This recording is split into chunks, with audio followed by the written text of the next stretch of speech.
नमस्कार दोस्तों, मैं राघवेंद्र पांडा।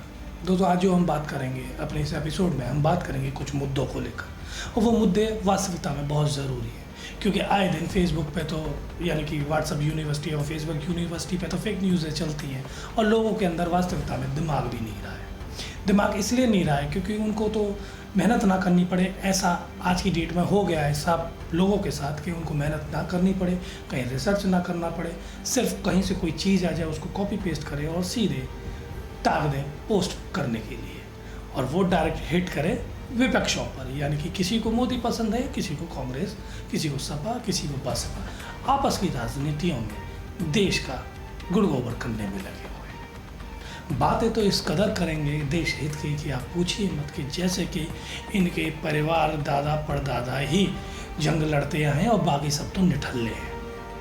इन्हीं के घर से ही जितने जवान जो शहीद हो रहे हैं वो सब इन्हीं के ही घर से हो रहे हैं, और किसी के घर से तो हो ही नहीं रहे। इस कदर की देशभक्ति का ये बख्याना करते हैं, नाटक करते हैं। अब इन लोगों ने एक कैंपेनिंग चला रखी है कि चाइना प्रोडक्ट का बहिष्कार करो, एप्लीकेशंस को यूनिस्टॉल करो, टिकटॉक को यूनिस्टॉल करो, विडमेट को यूनिस्टॉल करो, जितने भी एप्लीकेशन है उन सबको यूनिस्टॉल करो। अब दोस्तों, आप मुझे एक बात बताइए कि क्या मोदी जी ने या योगी जी ने बोला आपको ये एप्लीकेशन यूनिस्टॉल करने के लिए? अब मैं क्यों पूछ रहा हूँ मोदी जी योगी जी को लेकर? वो इसलिए पूछ रहा हूँ क्योंकि जब मोदी जी ने बोला कि आप थाली बजाइए, तो पूरी जनता ने, पूरे देश ने मिलकर थाली बजाई। जब आपने बोला दीप प्रज्वलित करने हैं, तो पूरी देश जनता ने दीप प्रज्वलित किए, और पूरी देश जनता ने आपको भी पूर्ण बहुमत से जिताया। तो जब तक आप नहीं कहेंगे तो ये तो व्यर्थ है ना एप्लीकेशन यूनिस्टॉल करना। खैर, हम आते हैं मोटिव पर। अब आप ये एक बात बताइए दोस्तों कि यूनिस्टॉल करने से क्या हो जाए? अरे आप लोगों को जो मुहिम चलानी चाहिए वो ये चलानी चाहिए कि गोभी पत्ता यानी कि पत्ता गोभी में जो केमिकल हो रखा है, जो जितने भी केमिकल बेस्ड की जो सब्जियां हैं, जो डेली नीड्स की चीज़ हैं, जैसे कि चावल हो गया, आटा हो गया, दाल हो गई, और रिफाइंड से रिलेटेड चीज़ ले लीजिए, ये सारी की सारी चाइना से आते हैं। यानी ये सारे केमिकल प्रोडक्ट चाइना से आते हैं, और आप लोगों ने देखा भी होगा, सुना भी होगा, परखा भी होगा कि कैसे मिलावट की जा रही है हमारे खाद्य पदार्थों में, खाद्य सामग्री, जो कि चाइना के बॉर्डर से आते हैं। अब आप मुझे एक बात बताइए कि ये किस आधार पर आ रहे हैं और कैसे आ रहे हैं और कैसे छुप कर आ रहे हैं? क्योंकि कोई भी जगह पर अगर कोई आदमी या कोई भू माफिया या रेत माफिया अगर कोई रेत इधर से उधर यानी कि ट्रॉली में भरा हुआ रेत इधर से उधर दूसरे स्टेट में पहुंचाएगा, तो पुलिस वालों की नज़र से बच के नहीं जा सकता। तो इतना बड़ा नकली माल, नकली सप्लाई, इतना बड़ा जहर बाहर से किसके बेस पर आता है, किसकी शय पर आता है, ये मेरा सवाल है। तो हम लोगों को सबसे पहले लड़ाई उसकी लड़नी चाहिए। बेशक चाइना की लड़ाई है, हम चाइना से ही लड़ रहे हैं, लेकिन यूनिस्टॉल करने से नहीं, हमें लड़ाई लड़नी होगी इससे। हमें बहिष्कार करना होगा उनका, किसका? यूनिस्टॉल एप्लीकेशन करनी, हमें बहिष्कार करना होगा इन नकली प्रोडक्टों का। बच्चों के खाने में जहर, बच्चों के दूध में जहर, बच्चों की मैगी वगैरह जो भी लेते हैं उन सब में जहर की मात्रा है। दोस्तों, ये इस कदर के रसायन को लेकर चलते हैं कि वो काफ़ी दिनों तक ख़राब नहीं होते। आप चाहे जूस ले लीजिए, फूड प्रोडक्ट्स ले लीजिए, आजकल जो हम जो फ्रूट्स देखते हैं, वेजिटेबल्स देखते हैं, वो इस कदर देखते हैं चमकीले, एकदम बिल्कुल फर्नेस्ड।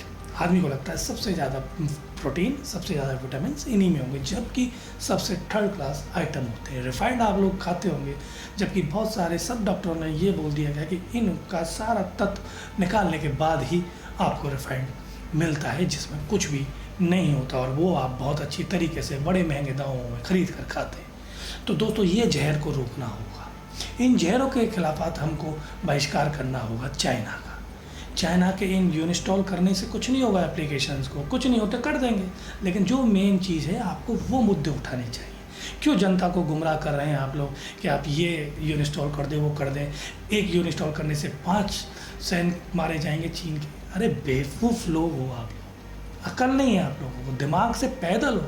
किस बात की डिग्री लेकर बैठे, किस बात के पढ़े लिखे हो तुम लोग कि एक यूनिस्टॉल करने से तुम लोग मतलब 5 सैनिकों को मार दोगे उनको?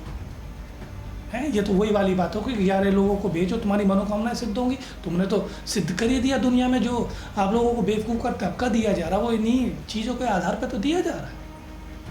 इन्हीं के आधार पर ही तो आप बेवकूफ़ कहलाए जा रहे हैं। ऐसी ऐसी चीज़ें, ऐसी ऐसी पोस्टें आप कर लेते हैं, फिर भी आप बड़े बुद्धिजीवी लोग कहलाए जाते हैं। बड़े वशिष्ठ लोग कहलाए जाते हैं।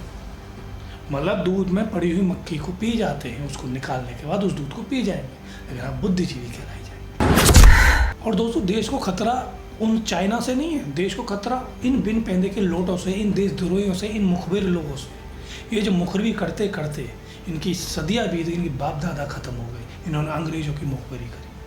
अब ये एक व्यक्ति विशेष को लेकर मुखबिरी के आलम में आ गए। गुलाम दूसरों को बोलते हैं, जबकि सबसे ज़्यादा गुलाम ये है, ये चमचा बोलते हैं।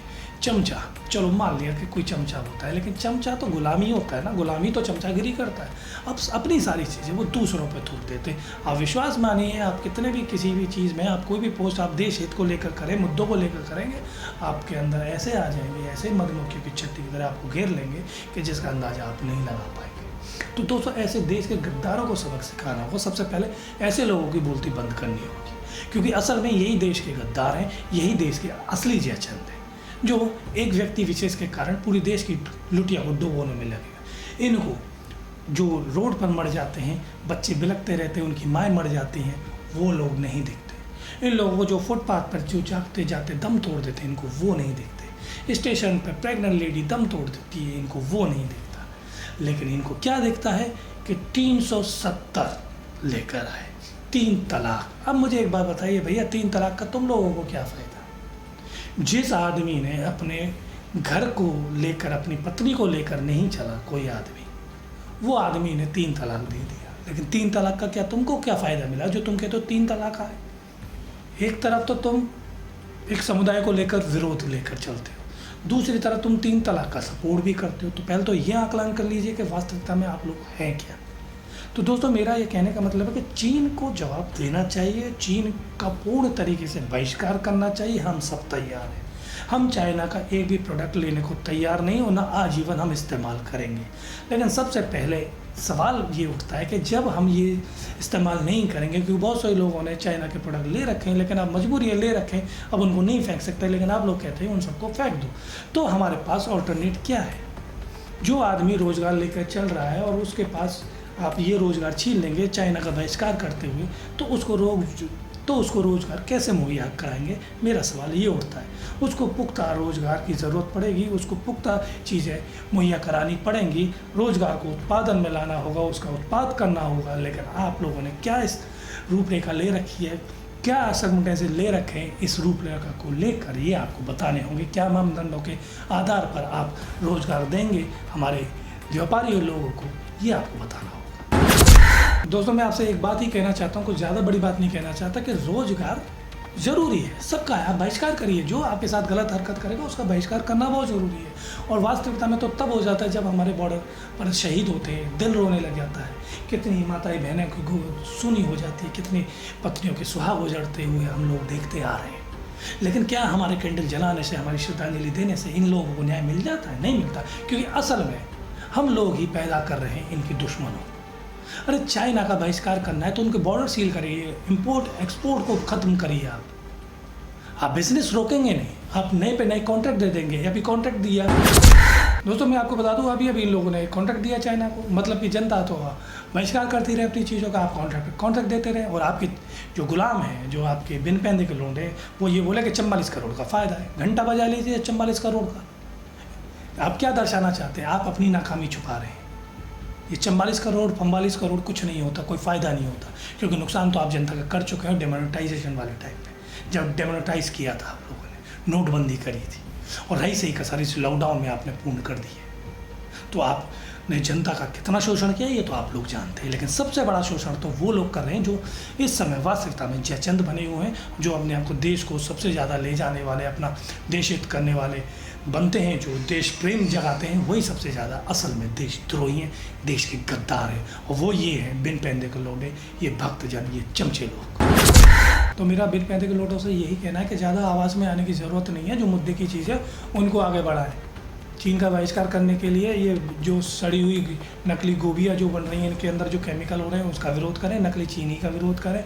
ये जितने भी चावल वगैरह, जितनी भी खाद्य पदार्थ, खाद्य सामग्री है, इनका विरोध करने के लिए बैठे हैं कि ऐसी कौन सी एक्साइज ड्यूटी बैठ रही है, ऐसा कौन सा कस्टम ऑफिसर बैठा हुआ है जो चाइना का माल को हमारे घर में यानी हमारे देश में पहुँचा रहा है, जिसकी बदौलत ये जहर पूरे हिंदुस्तान में फैल गया है।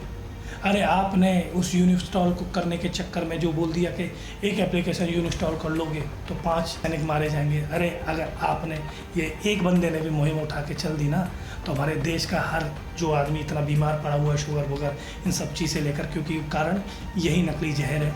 अगर आप इन मुद्दों को लेकर चलेंगे तो देश वैसे ही विकसित हो जाएगा। आप बहुत बड़ी बीमारी से हमारे देश की जनता को बचा सकते हैं।